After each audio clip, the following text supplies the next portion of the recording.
Merry Christmas and happy new year বলে ভিডিওটা আজকে স্টার্ট করছি।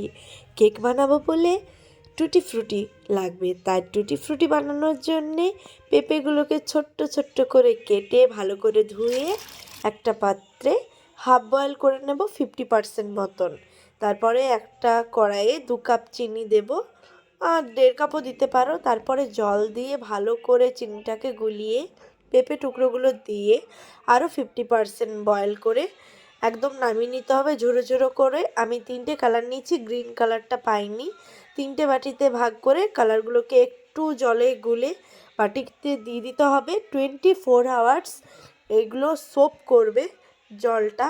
তারপরে শুকনো হয়ে যাওয়ার পরে আমরা টুটি ফ্রুটি হিসেবে খেতে পারবো। তো ভিডিওটা ভালো লাগলে অবশ্যই লাইক সাবস্ক্রাইব করে দিও, চ্যানেলটাকে বেশি বেশি শেয়ার করে দিও। আর কেকের রেসিপি খুব তাড়াতাড়ি আসতে চলেছে। টাটা।